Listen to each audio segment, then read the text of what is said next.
I'm joking. That's a joke. You're supposed to laugh. Yeah, everyone, come on. Comment I laughed if you laughed. Like, comment, and subscribe if you laughed.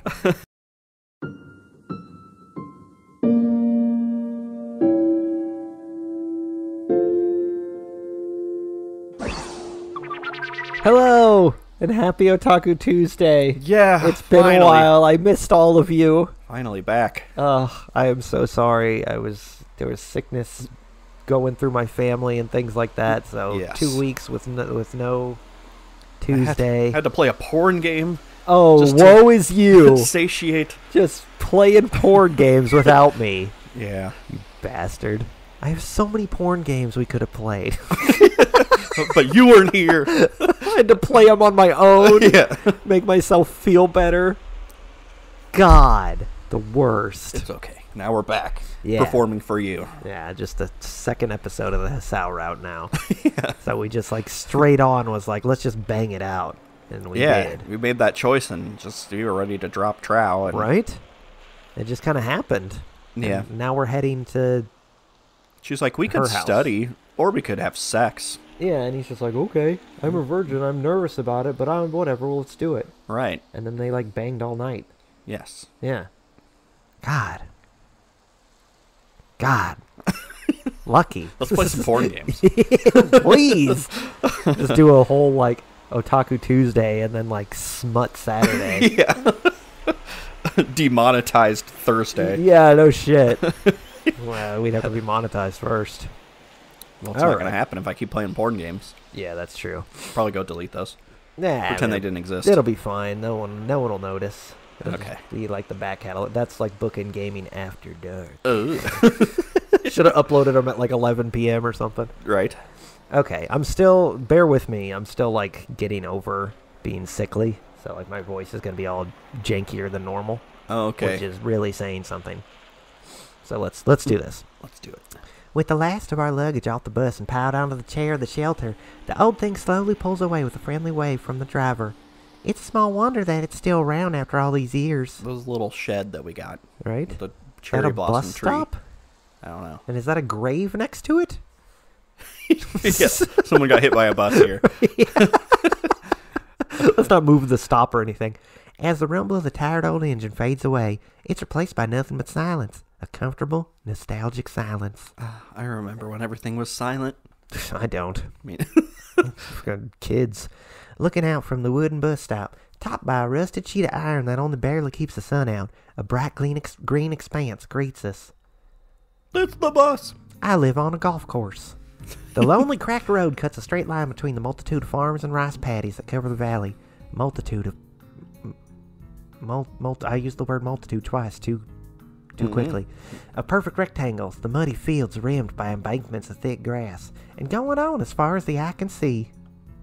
All that breaks up the view are the wooden poles carrying sagging power lines. There's a multitude trees. of them. Move the cursor, please. That's going to bother me. Oh. Thank you. And the occasional traditional style house for the tirelessly working farmers who live here. Then finally the hills of the valley, rising sharply on either side of the town, they frame the entire village with their lush woods. I'd say memories come back of hiking and messing around in those woods, but that's true of everywhere here. Not one thing in sight doesn't have a I've memory. messed around everywhere here. Attached to it, I lived here from my birth to just 3 years ago. Now I'm finally back. So I've come home. We're finally back. Yeah! What's up? He's all cool now. What's up, baby? I turned to my two companions on this I trip. forgot she was here.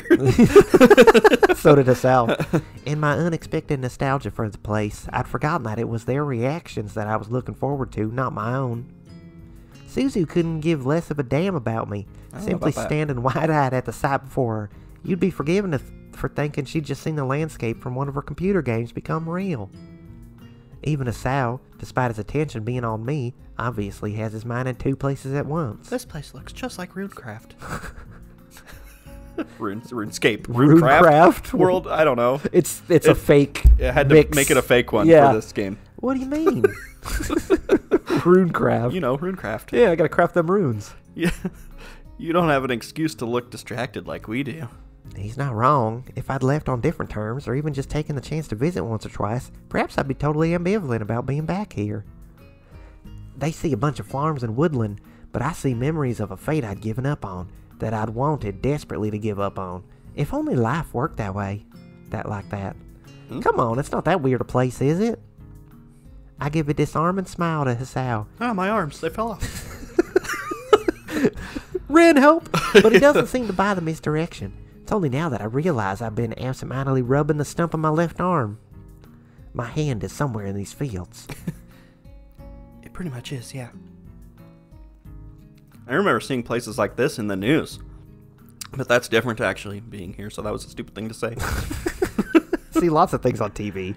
There's just nothing. Well, fuck you. Right, oh. Did it freeze? My computer crashed. What is happening? There's just nothing. Well, it's flashing the arrow. There we go. There we go. Wow, that was weird. Come on, there's plenty of stuff. Who knows? There's a tree over here, and there's another tree over here. And in the distance, there's some trees. Like? Farms, the mountains. A multitude of trees? The trees that I said. And? Farms and the mountains. Don't steal our joke. Their faces fall flat. Using hyperbole really doesn't work when they already believe it. We're always flat. I'm joking. That's a joke. You're supposed to laugh. Yeah, everyone, come on. Comment I laughed if you laughed. Like, comment, and subscribe if you laughed. Come on, if there are people who live here, that means a bunch of stuff has to be around to support them, right? I guess that's true. Oh. He doesn't look convinced. Suzu looks like she didn't even hear me, given that she's begun to wander around and take in the sights from outside the little shelter. Doesn't take long for her to pick up on something from down the road. Is that a tree? Ah, there's a tree coming. Probably Dad. Told you wouldn't be long. The tree's your dad? I'm part in. Oh. She skips back off the road to where we're standing, picking up her duffel bag from the chair. As the old white K truck slows down and comes to a stop, the unmistakable figure of my father can be seen taking off his seatbelt and swinging open the door. Oh, yeah. Oh. Okay. Why is he so, like... I don't know. Is that Dream Daddy? I was going to say the same thing. Did they steal a Dream Daddy character? Don't know. He's a well-built man by any definition. That, in combination with his stubble and his distinct tan for laboring in the fields, would make him an intimidating figure if not for his wide smile. His cheerful expression is always the first thing people notice about him, and for good reason. He's a dream daddy. That said, he's not all that well kept, admittedly. His hair's cut badly from doing it himself, his stubble's shaved irregularly, and his fingernails are always blackened from dried mud underneath. He never showers. But that's the kind of person he always was. He loves his work, and he loves people, and he loves trees. We might have different personalities, but I always felt a grudging respect for his outlook. He's gonna bang Suzu. Hey, Dad, it's been a while. You think? I just assume. Oh, okay. It's the same thing with her sister, with Suzu's sister and Hisao. Ah! He suddenly lunges forward and wraps his arms around me, much to my admittedly half-hearted protest. I try to shout him down for doing it in front of my friends, but he only lets go after giving me a good shake. Dad. He just, all he could say is Dad. He's like Groot. Hi, I'm Dad. I am Dad. Good to see you, girl. It's amazing how much you've grown since I saw you. I kind of want to joke with him, but I'm having trouble finding the words. It never really hit me how long 3 years was until now. Face to face with my dad after so long, I can feel a really dumb grin on my face. Come on, I gotta show you a new tree. There's like 2 more. After taking a breath to settle myself, I clear my throat and gesture to Suzu. Suzu, this is my dad. Dad, this is Suzu Suzuki. She's the friend I talked to you about. Oh. Boop. Okay. Boop. Oh, they're bowing. I thought she fainted. They bow with straight back. They just bend their knees. She bows deeply to him, to which he responds in kind. I wonder if she's trying to mask her shyness about meeting someone new through excessive manners. Pleased to meet you, Mr. Miura. Just call me Dad. You don't need to be so polite. Thanks for putting up with her for so long. I know how much of a handful she can be. I'm getting lost in his eyes. I try my... He's so caring. Look He at him. really is a dream daddy. His head is too small. I try my best. Very funny. Anyway, this is Hisao and Nakai. He's the other friend from class I mentioned. I'm not bowing. No. Did you fuck my daughter? He just like turns evil. Yeah. Hisao gives a smaller bow as the two greet each other. Hadn't specifically mentioned much about what Hisao was like to Dad, but if he's put off by him coming, he isn't showing it. I'm not showing him the tree. I have to say, by the looks of you, I didn't exactly expect you two to be the kind of company Miki'd keep. Is that a bad thing? Well, you're not trees. Yes. Believe me, she could do a lot worse, boy, like this girl over here. Yeah, anyway, the name's Junichi, but you can call me Dad. Dad. You can call me June or Junichi, I don't care which. Mr. Miura's too damn stuffy. Suzu's sly look towards me tells me one thing. Like father, like son, a loud clap from Dad refocuses our attention. Now then, who's in the back tray? We can only fit one person in the front beside me. Me, I'm in the back. Like always. Sal reluctantly raises his hand, resigned to his fate. He's a guy. He should be looking forward to this sort of adventurous thing he couldn't normally do. That's sexist. Suzu just shrugs and chooses the front without a fight. To be honest, I didn't expect one. Jesus. It like faded and then went, wait, no, we need to transition here. It's nice to travel like this. Look at all these trees. I know, right? Jeez. The wind freely blowing past you, the occasional pothole and hump in the road bumping you up and down, and no windows to get between you and the outside world. It's far less boring than being bundled up in a little metal box. Hisao, however, looks a little less sure of himself. His right hand grips the side of the tray tightly. With his... See, I was confused by tray. Yeah, me too. Like the truck bed. Yeah. He's I was like, what is the tray? He's just laying in the back. Yeah. With his back pressed hard against the cabin, our luggage sitting between us bumps around loudly as we cruise down the road. Guess it's your first time traveling on the back of a truck, huh? I seem to having a lot of first times with you. That's what you want to say when her dad's there. Yeah, that's like, well, he's in the cab, so he probably can't hear, but it's still, she's like, what? He's like, we fucked!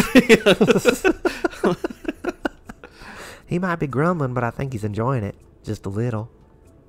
Not the only rough ride he's getting this trip. Look, there's pigs. Oh my God, watch out! As we continue down the road, Hisao head perks as we pass something that's caught his interest. Wait, is that a pig on that sign? Probably a boar. We get those around here. Oh, those things. They look pretty cute, right? It's a Princess Mononoke crossing. The piglets? Sure. Gotta be careful, though. Boars can be evil little assholes if you piss them off. A pothole in the road gives us We both just hit a big a jolt. Abruptly ending the discussion. My companion looks a little put off. Worried? Nah. As time goes on, he gets more used to the experience. By the time we turn off the main road and onto the side streets, it almost looks like he's genuinely enjoying himself. The H-Jam giving him his helping. With a familiar rumble of braking wheels on rough dirt, the truck pulls to a stop a few feet from the house. Without further ado, Hisao and I hop off as the doors around the front can be heard opening. It's like I never left. The gray tiled roof Gray-titted? roof still remains pockmarked by the odd leaf and stray broke branch that settled on it, and the aged wood of the walls serves as a stark contrast to Yamaku's carefully tended to exterior. Glancing through the windows, I suspect Dad's been putting a bit of extra effort to make the place presentable before we arrived. Given that I usually made most of the mess around the house before I left, I doubt it's for my sake. The only major difference I can really see is the vines on one corner of the house, having grown some more. Given that I've been gone since entering Yamaku, it's like stepping back in time. There's the new tree Dad talked about. So, what do you think? It's nice. I haven't stayed in a traditional style house in a long time. He means ugly. Likewise. Well, I'm sure you'll get used to it. Feel free to wander around as much as you like. Just be careful around the farm equipment. Also, we don't have internet. Go! Oh, no! He quickly walks around the back and dutifully grabs our bags, leaving me to show our guests into the house. Doesn't even have like a TV here. Yeah, nothing. A good pull sees the door reluctantly slide away with a loud clatter, revealing the entrance foyer inside. With the interior doors having been opened to allow air to circulate through the house, most of the rooms are visible at a glance. We live in feudal Japan, apparently. A lot of friends have said they felt like Yamaku was home after a few months, but I always felt more like a tourist in a foreign country when I was hanging around the dormitories. A school is a school, no matter where it is, but where you sleep and eat is a very different matter. It could be just because I'm a country bumpkin at heart. I would never have guessed. Maybe it was because of the circumstances I was in when I first entered Yamaku, or just a matter of being in the female dormitories and cooped up with other girls every evening. Either way, for the first time in years, I finally feel like I'm home. It's like a big fluffy bedspread over on the right there. Right? Just two beds, like right next to each other. I quickly take my shoes off to distract myself from my meandering thoughts, with the busily gawking Hisao and Suzu doing the same. They hurriedly walk past me and into the main room after depositing their shoes, leaving me to follow behind them afterwards. So your dad really likes trees, huh? I had no idea your place was like this. You should have mentioned it before. I wouldn't have called. Yeah. I just shrug. I looked at Suzu to gauge her reaction, only to see her concerned face staring at her phone. There's no service. Before I can ask her what's up, she starts wandering around the room haphazardly, barely managing to step around the low table and other various obstacles. All Hisao and I can do is look at each other with puzzled expression. Obstacles that word always threw me off. Obstacle? Yeah, because it's an A, so it looks like obstacle. Oh, yeah. Suzu? She continues on as if she'd never heard him. Maybe I can get service if I showed up your ass. Just use him as an antenna. You probably got a pacemaker in there. Yeah. Walking around some more before slowly making her way towards the rice paper door leading outside, the sun streaming through. Without a moment's hesitation, she slides it open with her right hand, still holding her phone to her face with her left. As she steps from the tatami floor onto the sunlit wooden porch, she abruptly stops and holds her phone a little higher than before. I have a bar. Let's get drunk. Huh? Hisao just hides his face in his hand. Takes me a moment to connect the dots about what she's actually been doing. Really? We got it along. Yeah, what? Are you dumb? You are a country bumpkin. It's 3G, though. Never change, Suzu. It's 1X. Yeah. As I shake my head at her annex, I can't help but notice Hisao smiling. It's not that he does so rarely, all things considered. He manages to put on a weary smile surprisingly often. This time, though, it feels different. It's going to be an interesting time here, between being home after so long and sharing the experience with these two misfits. But somehow, I think it's going to be good. Roll credits. The three of us together enjoying summer in the country. Is Susie really going to enjoy her time here? I don't know. I don't think so. She has a single bar. She has to go stand outside the door and hold it. She's constantly going to be, like, outside. Right. Good. We got things to do. Each other? Yeah. A mighty yawn heralds the beginning of a new day. Oh, or the ending of the first day. Right? The sun beaming through the rice paper screen gives the room a pleasant level of light as I prop myself up, rubbing my tired eyes as I look beside me. Looks like Suzu's already awake, going by her empty but impeccably tidy futon. I don't understand those houses. Like, I get it. It's like a traditional style Japanese house. Yeah. But you can't. What are you going to put curtains up? You either have to put curtains up, or when the sun rises, your whole house lights up. Yeah. I mean, that's kind of true of That's shit. every That's like house. That's like camping, I guess. But it's the walls. They're not windows. Well, yeah, okay. It's like camping. I feel like a windstorm would knock out, Right, yeah, it's rice paper walls. but apparently not. Yeah, whatever. They apparently live in 1920s Japan. With my mind still half asleep, I simply sit for I say 1920s like there wasn't fucking masonry in the 1920s. Nope. I simply sit for a while and hazily look around the room. The walls look kind of bare without the collection of baseball posters and flags I had up when I was a kid. Now that I think of it, that's what she did. She blocked the light with a bunch of posters. Yeah, there you go. All that's left is a single tatty poster for the local team. I got me some tatty posters. Sports team. Show me them tatties. As each of my senses fire up, the faint sound of chopsticks clattering reaches my ears. My reaction's immediate. Taking to my feet, throwing open the bedroom door and jogging down the hallway to the main room. I thought I told you no chopsticks! Hey, guys. He's so kind. Look at those eyes. He just loves trees. Sure enough, I see 3 people greedily tucking into breakfast after sliding the screen open. The day's morning news blaring from the small television to the side. Oh, they do have a TV. Oh, thank God. They only get PBS. That's cold. Dad hurriedly gulps down the food in his mouth before looking to me, his face hardly apologetic. Looks kind of kind. Yeah. Thought you might want to sleep in. You look pretty tired. I forgot to tell you, I accidentally killed Santa Claus last year, and I've gained all this weight, and I keep growing this beard. He says, sitting next to a narcoleptic. My breakfast waits untouched next to Hisao, who gulps down his miso soup without a care in the world. Suzu and Dad sit on the other side of the table, the former grazing on some rice as Dad gets back to wolfing down pieces of mackerel. Huffing in displeasure, I walk over and take my place, setting myself down with a thud. Neither of the others pay me much heed beyond glancing over to the loud distraction stomping around the room. As I start eating, I feel myself quickly settling down. Dad's food is good as always, and it's hard to stay annoyed while having a nice warm bowl of miso.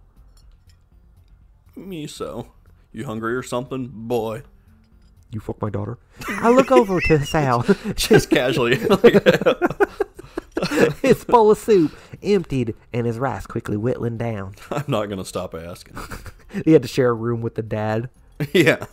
This is the best breakfast I've had in a long time. I could get used to this. Well, don't get used to it. Did you fuck my daughter? I'll take that as a compliment. As we continue our eating, I notice that Dad seems to be in an unusually bright mood. Maybe it's just my imagination. He has always been the upbeat type after all, but something feels different about him today.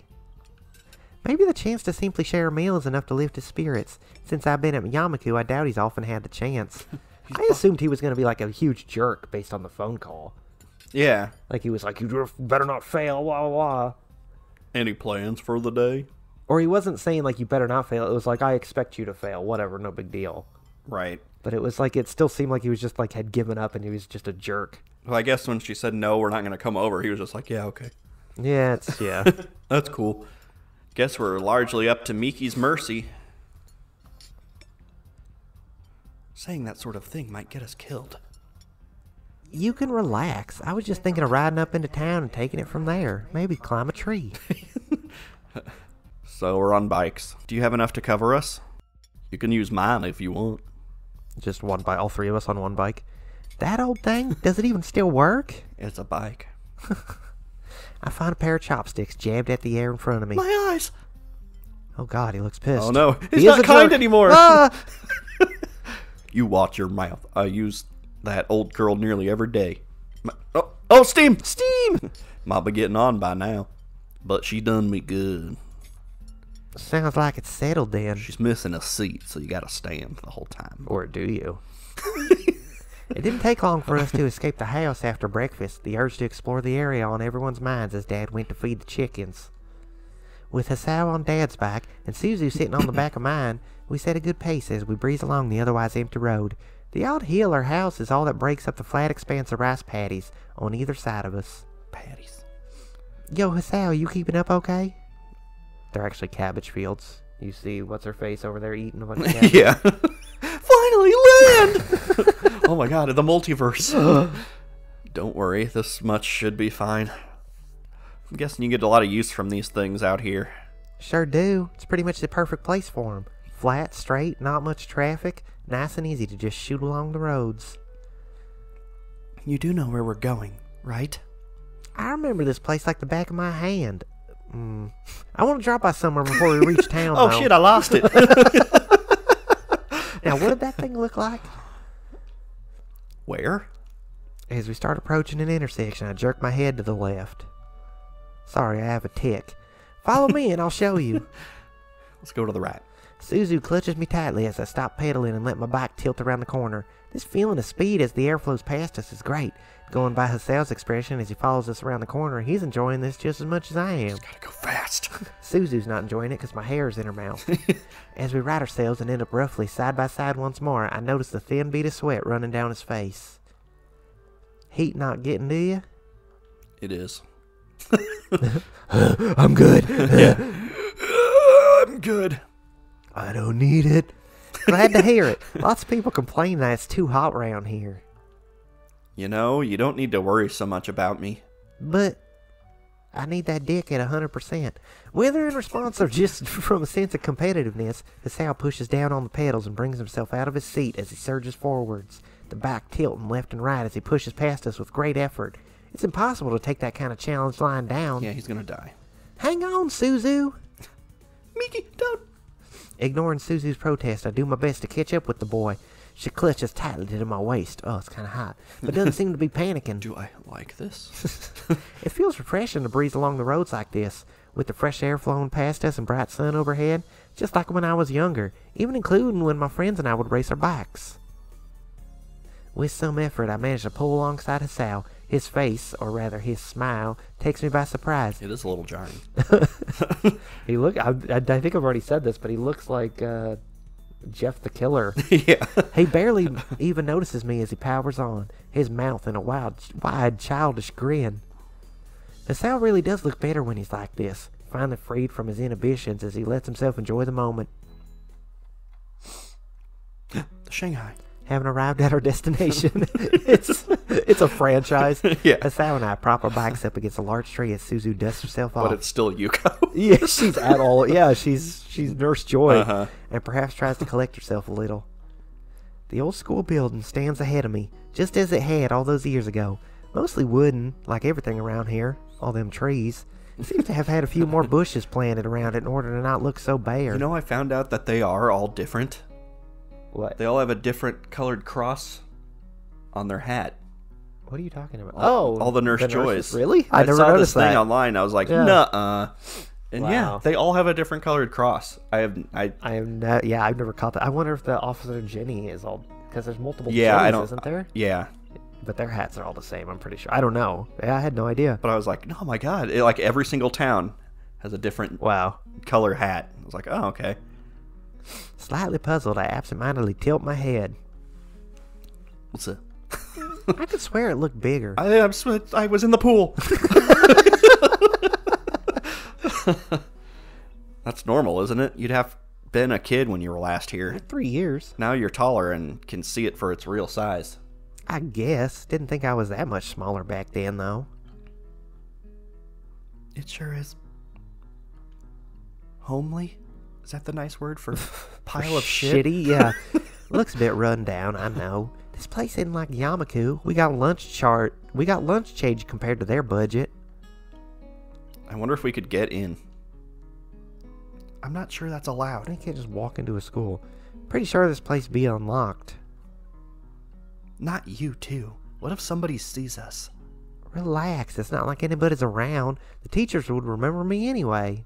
Just gonna walk into a school? I guess. Well, I guess they're on break, technically, so I'm assuming all schools are on break right now. The explanation doesn't seem to settle her, but Hisao's already on his way. It's nice to see my assumptions about his nature proven, his sense of adventure kindled. Yeah, he should go first. Right. Knowing she's lost, Suzu and I following up to the door, dirt crunching underfoot as we cross the school grounds. He stands aside to let me have the honor, the old oak door reluctantly giving way with a bit of a heave. Just adds like a Resident Evil door opening animation. Hisao and Suzu file in as I automatically tug off my shoes. We're in the hallway of the Doki Doki Literature Club. Only now do I remember that a teacher won't scold me anymore for failing to carefully remove my shoes and slip them into the shoe locker beside the door. Smiling, I slip them in anyway.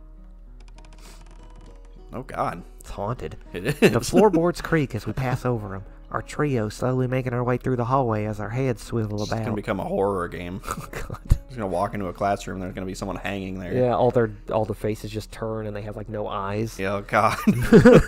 Memories of running through these halls echo through my mind. It's only when I almost bump into Hisao that my distraction ends. What's up? It's my line. Just nearly tripped over this thing. Why would someone put a bookshelf here of all places? He looks down at the conspicuously placed waist-high bookshelf, placed firmly against the wall. Suspecting something, I walk around to the other side and place my hand under the bottom shelf, using my stump to help as best I can. It's a secret passageway. Right? Help me shift this thing. He and Suzu look to each other with uncertainty. She just sighs, knowing that protesting would go nowhere. He takes the same position I do on the other side of the furniture, both of us giving a grunt as we lift it up and set it down a few inches away. I don't know, this hallway looks pretty nice. Right? Oh no! Oh, I bet she did that. Sure enough, there's a hole in the wall about a Just trying to diameter. make people laugh. about the diameter of a soccer or a basketball. What is it? Basketball's not 2 words. A basketball. Yeah, it's weird. I was like, that doesn't seem right. Or a basket. Beige, a ball that just goes in a basket. I guess that technically is a basketball. Beige plaster giving way to the dark abyss. Doesn't even look like there's been so much as an attempt to patch the area up. Oh man, that's lame. They just shoved this over the hole instead of fixing it. Hisao leans around the side to see, with Suzu grabbing at the bookshelf's top and levering herself over it a little. Is this like a glory hole or something? Huh, know what happened? Wow, that hole is huge. Yeah, Jesus! Was it you? Hey, not everything's my fault. All I did was hit a ball through a window once. She stares at me, understandably dubious. This is not a window. Twice. Oh, we're done with that conversation. All right. After wanting to have a look inside my old classroom, Hisao suggested he and Suzu wander the school grounds outside. I guess they're getting bored by now, as admittedly this place is pretty bare, to them anyway. As I sit in the chair I used to sit in, feet up on the desk to relax a little, fragments of a life I once lived surround me.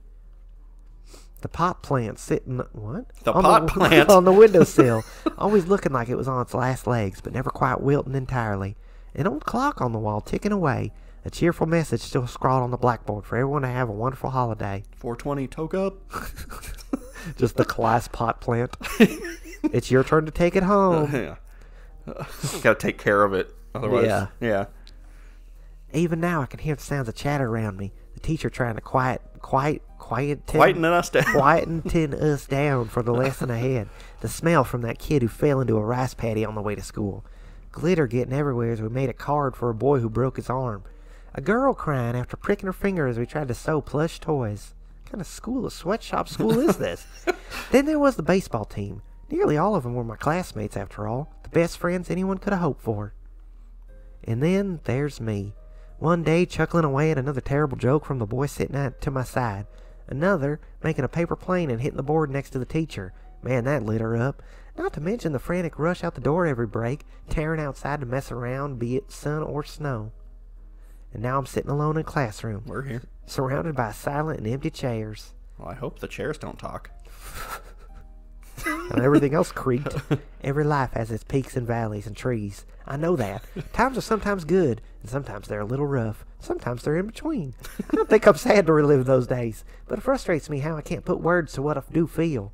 I'm a little stupid. Quieten it up. Hearing footsteps approaching, I look to the door. Hisao stands smiling, arms crossed as he leans against the doorframe. What, they didn't follow her? What, were they out there observing the hole? I guess. Well, no, she said they were outside. Oh, okay. Finished? But he just came back. You want a bag? Yeah, let's go. That hole got me turned on. With Suzu's endurance beginning to flag, the decision was made to save the trip to town for another day. With Hisao and I slowly walking our bikes along the road with Suzu in tow, we made our way towards one of my other favorite corners of the town. Yeah, you better make sure she stays awake on the back of that bike. Right? That could be a disaster. An apple tree a small distance from the road catches Hisao's eye as we make our way along. That's how you know it's a cool town when, like, an apple tree is the thing. His gaze lingering as we walk. Let's go to the old middle school and then an apple tree. It's a Pokestop on Pokemon Go. The tree. The apple tree. The town apple tree. We should have brought some food. There's some food right there. Yeah. Those look pretty damn nice right now. Why don't we grab some? You think they'll allow strangers to just pilfer their fruit? Damn, this apple tree's loud. Right? That's how things work around here. It's communist community. We don't really worry about money much. It's all trade. I give the dubious Hisao and Suzu a salute before quickly ducking away, leaving Suzu to quickly grab my fallen back. Walking back up to the two of them, I motion for them to follow me up to the tree. They're gonna climb it. Reaching its base and propping our bikes against it, the three of us look up. It's taller than it looked from the road, with the lowest branches far from reach to anyone on the ground. Miki, give me a hand. So you're sure we can take a couple? Many as we want, they said. Well, there's 3 of us, so. Better us having a feed than letting the birds get to them. that doesn't help if we can't reach them in the first place. Guess somebody's just gonna have to go up. As they both just stare at you. They both look at me in unison. This ain't good. Yeah, let the one-armed girl do it. Yeah. What? What do you mean, what? I'm surprised you didn't offer to begin with. Well, I mean, there aren't many footholds. Maybe you forgot that I also only have one hand? Since when did you suddenly start using your stump as an excuse? I don't know, maybe when I lost my hand. When it came to climbing trees? Right. Hisao's bald hand suddenly comes down on his palm. I have 2 hands. In your face. You're afraid of heights. Suzu looks to me in shock, but all I can do is cover my face with my hand. Of course he'd be the one to figure it out. Shut up, shut up, shut up. You learn something new every day. I had no idea. God, no wonder she was afraid to go home. A town full of trees? And she's afraid of heights? Looking up from underneath my hand, Hisao stepped up to the foot of the tree and now looks intently at it. With me out for the count and Suzu unlikely to have the stomach for it, looks like he's taking one for the team and plotting his approach. And she could pass out while up in the tree. Right? With a hop, he starts on his way, plastering himself to the trunk with ease. He nimbly managed to hoist himself up further and further upwards, usually with his feet, but sometimes resorting to reefing himself up with his hands where he can't find a foothold. Just get like a stick with a Y on it and... Yeah, how tall could it possibly be? It doesn't take long for Hisao's to follow his plotted course. Hisao's? There's more than one? Swinging a leg up over the lowest solid branch to straddle it, and scooting himself forwards to where the apples are hanging from. Suzu and I just stare in surprise, both of us suitably impressed at his skill, with the sun shining through the leaves of the tree around him as he smiles down at us, quite pleased with himself at our response. I can't help but think Hisao looks a little cool. It's not often I think that about him. He's usually a lame ass. He's such a dork. So, were you a monkey in a previous life or what? Maybe. You don't know. We all were, idiot. He could... he could be a ninja. That's a good point. You're not the only one who got himself up to... who got up to mischief as a kid, you know. Maybe I underestimated him. I had made a lot of assumption given that he said he lived in the city after all. They don't have trees there. Yeah. So, how are we doing this? Catching them by hand might be a little hard. What, are you fucking making fun of me? Suzu and I looked to each other. I guess I hadn't thought that far ahead. Would it really be that hard? No, just drop them. Let them hit the ground. They're apples. Who gives a shit? Oh, then they're bruised and terrible. Oh my god, whatever. Evidently coming to a conclusion she'd rather wishes she hadn't. Suzu sighs and she steps underneath where Hisao sits. Taking the bottom of her dress with her hands, she holds it out a little, forming a net to catch them with. If it works, it ain't stupid. I mean, that would work, yes. Right? I can see her underwears. Oh no, her underwears. Me underwears. Apparently happy with the idea, Hisao calls out before dropping the first apple. Successfully caught without any problems, he starts twisting off one after another, sending them falling to Suzu. They were so meticulous. Like, how many do we want? And then he's just like... Yeah, how many apples do you need? 3, right? Yeah. I mean, maybe... You gonna eat more than one apple? Take a few home? With none of us having discussed exactly how many we'd take, he ends up stopping once Suzu's skirt is reasonably full. Overcome with temptation, I pluck one out and take a bite to see how they are. How are you going to get these home? She's just going to have to, like, carry them in her dress and try not to fall asleep. While holding on the bike? The answer turns out to be pretty damn good. I stand there and munch away as Hisao lets his body roll off the branch, hanging by a hand for a moment to gauge the fall before dropping to the ground on his feet. I hate trees! I am now also afraid of heights. Here. Suzu offers the 7 apples in her skirt. I can see your underwears. Suzu has 7 apples. She gives Hisao 3. How many apples are there? Still 7? Yeah. With Hisao collecting them in his arms after dusting himself off. My sweater vest doesn't have any pockets. With that, the 3 of us set off for the creek once more, satisfied with our haul. I could stuff them in my pants, but there's no room in there. Right. We're at time. Oh, alright. We'll call it Well, we're going to go to the creek. And eat some apples. Not a crick. And drink some crick water. Gross. Kind of lame. This is like the worst. At least Suzu's house had video games. Right? Had Persona. We're just getting down to our roots. Yeah. Here. You know, hopefully the next time we record this, it doesn't cut out on us. Yeah. I'm looking at you, computer. Yeah, like, comment, and subscribe if you want to donate computers to us. Yeah, comment, I laughed. That's right. Leave a comment that just says, I laugh, if you want to pay for a computer for us. What was that last part? I don't know. Don't worry about it. Just comment.